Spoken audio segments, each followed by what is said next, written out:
င်္ဂလာပါခိတမလေးရှားရောက်ကိုအောင်စကားပြောနေပါတယ်အဲ့ဒီအထယ်လာချုပ်တာအဲ့ဒီအထယ်စိုက်ကြီးနေလို့အဲ့ဒီအထယ်စိုက်သေးအောင်လာပြီးတော့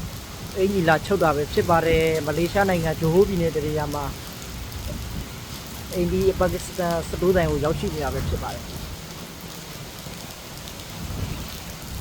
ပါကစ္စတန်စတိုးတိုင်းအင်ကြီး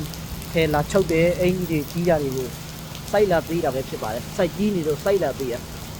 စက်ရုံကပေးတဲ့စိုက်တွေကစိုက်ကြီးနေတော့ကိုယ်တွေနဲ့ကွက်တိအမကြောက်အဲကြတော့စိုက်တွေသေးရတာတွေအင်ကြီးကိုသေးအောင်ပြန်ကြုံရတာတွေအင်ကြီးပြန်ဖြတ်ရတာမျိုးတွေရှိပါတယ်အဲ့ဒါမျိုးလေးတွေကျွန်တော်တို့လာလို့ရတာပဲဖြစ်ပါတယ်ဒါကတော့ကျွန်တော်တို့တွေမလေးရှားမှာဟိုဖြတ်တန်းသွားလာမှုတွေပေါ့ဗျာဒါမျိုးဒီလိုပါပဲတော့တမန်နိုင်ငံမှာလက်ရှိကတော့မလေးရှားနိုင်ငံမိုးမလေးရှားစံတော်ချိန်ညနေ9:00 နာရီပေါ့မလေးရှားစံတော်ချိန်ညနေ9:00 နာရီမှာမိုးကလည်းမိုးတဲထန်စွာရွာသွန်းနေပါတယ်နော်မိုးတဲထန်စွာရွာသွန်းနေတယ်မလေးရှားစံတော်ချိန်ညနေ9:00 နာရီမှာစတိုးတိုင်းထဲကိုရောက်ရှိနေပါတယ်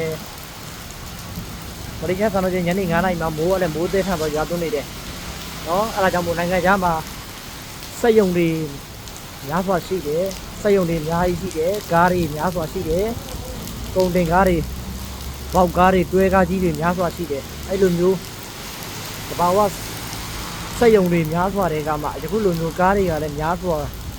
တနေ့နဲ့တနေ့သွားလာနေကြတာဆိုတော့စက်ရုံတွေရဲ့အပူငွေ့တွေနဲ့ကားတွေရဲ့အပူငွေ့တွေနဲ့အငွေ့တွေအားလုံးပေါင်းဆက်ပြီးတော့ရာသီဥတုကပုံမှန်မရှိပါဘူးเนาะအားကြောင့်မို့မလေးရှားနိုင်ငံရဲ့ရာသီဥတုကိုလည်းကျွန်တော်ပြန်လည်မျှဝေ share လုပ်ပေးခြင်းဖြစ်ပါတယ်မလေးရှားနိုင်ငံမှာရာသီဥတုကပုံမှန်မရှိဘူးမိုးရွာရင်ဓာတ်ရွာတယ်နေပူရင်လည်းဓာတ်ပူတယ်နော်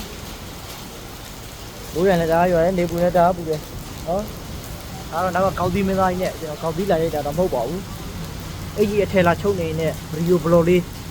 ဒီကုတင်ဆက်မျှဝေခြင်းဖြစ်ပါတယ်မလေးရှားမှာယခုနောက်ပိုင်းအလုပ်ကိုင်းတွေကလည်းရှားပါလာတာကိုတွေ့မြင်ရပါတယ်အလုပ်ကိုင်းတွေကရှားပါလာတယ်တချို့တွေပြောတာကြတာကတော့မလေးရှားနိုင်ငံမှာစီးပွားရေးတွေကျဆင်းနေတယ်လို့လည်းကြားသိရပါတယ်အများအပြားပြောကြတာကစီးပွားရေးတွေကျဆင်းနေတယ်မလေးရှားနိုင်ငံမှာအဲ့ဒါကြောင့်မို့အလုပ်ကိုင်းတွေကလည်းရှားပါနေတယ်လို့လက်တော်မှာလက်ရှိ2024ကနေ2025မှာအလုပ်ကိုင်းတွေရှားပါမှုကမလေးရှားမှာစံချိန်တင်ဖြစ်ပေါ်နေပါတယ်เนาะအဲ့လိုမျိုးတွေအလုပ်ကိုင်းတွေရှားပါနေတဲ့အချိန်မှာပဲကျွန်တော်တို့မြန်မာနိုင်ငံရဲ့အခြေအနေကလည်းသိကြတဲ့အတိုင်းပါပဲမြန်မာနိုင်ငံရဲ့အခြေအနေကမကောင်းကြတော့ကျွန်တော်တို့မြန်မာပြည်သူပြည်သားတွေလည်းနိုင်ငံအရက်ရက်ကိုเนาะအထက်လမ်းကနေသွားလို့အဆင်မပြေတော့အောက်လမ်းကနေခိုးဝင်ကြတာတွေရှိပါတယ်ကျွန်တော်တို့ခေတ္တမလေးရှားကိုအောင်ပါအဲ့ဒါကြောင့်ယခုတော့ကပိုင်းမှာမလေးရှားတို့ထိုင်းတို့စင်ကာပူလာအိုเนาะအောက်လမ်းကနေဝင်လာကြသူတွေများစွာတွေ့မြင်ရပါတယ်အော်ပရာတီအဖမ်းဆီးတွေကလည်းအရန်မှဖမ်းဆီးလာတာကိုတွေ့မြင်ရတာဖြစ်ပါတယ်အဲ့ဒါကြောင့်မို့